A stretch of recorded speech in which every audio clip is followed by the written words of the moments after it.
కొంత గూగుల్ మనం చేసేసుకున్న తర్వాత మన హ్యూమన్ నాలెడ్జ్ కొంత అప్లై చేసి రెండు క్లబ్ చేసి చాట్ జీపీటీలో కనుక బెస్ట్గా సెర్చ్ చేస్తే మనకున్న కంటెంట్ ఏదైతే కావాలో అది బెస్ట్ అవుట్పుట్ ఇస్తుంది అని చెప్పేసి చెప్పొచ్చు. ఎగ్జాక్ట్లీ అండి. ఎందుకంటే ఇప్పుడు కంటెంట్ జనరేషన్కి మీడియా వాళ్ళైనా ఈవెన్ మా టీంలో కూడా నేనే చెప్తున్నాను మన వీడియో పరంగా జెన్జీ ఎవరైనా చాట్ జీపీటీ బాగా వాడే వాళ్ళు ఉంటే Code9లోనే ఆపర్చునిటీస్ ఉన్నాయి.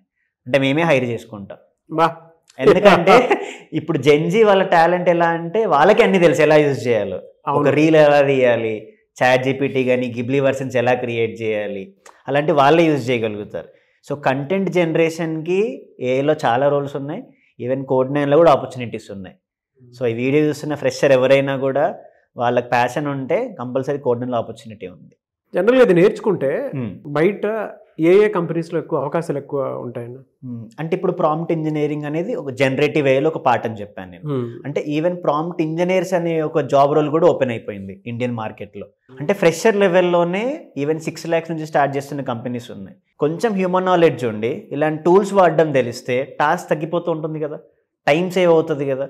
అందుకే అంత నీడ్ పెరిగిపోయింది మార్కెట్లో. సో అందుకోసమని ఇప్పుడు మన కోర్సులలో కూడా మేము పవర్ బిఐ, ఎక్సెల్ వాటికి చాట్ జీపీటీ లింక్ చేసేసామన్నమాట. అంటే ఒక స్టూడెంట్కి ఇవి యూజ్ చేయడంతో పాటు ఆ ప్రాబ్లమ్ సాల్వింగ్ అప్రోచ్ తెలుస్తూ ఉంటుంది. అలా కోర్సులో కూడా ఎంబెడ్ చేసేసాం మనం ఇప్పుడు.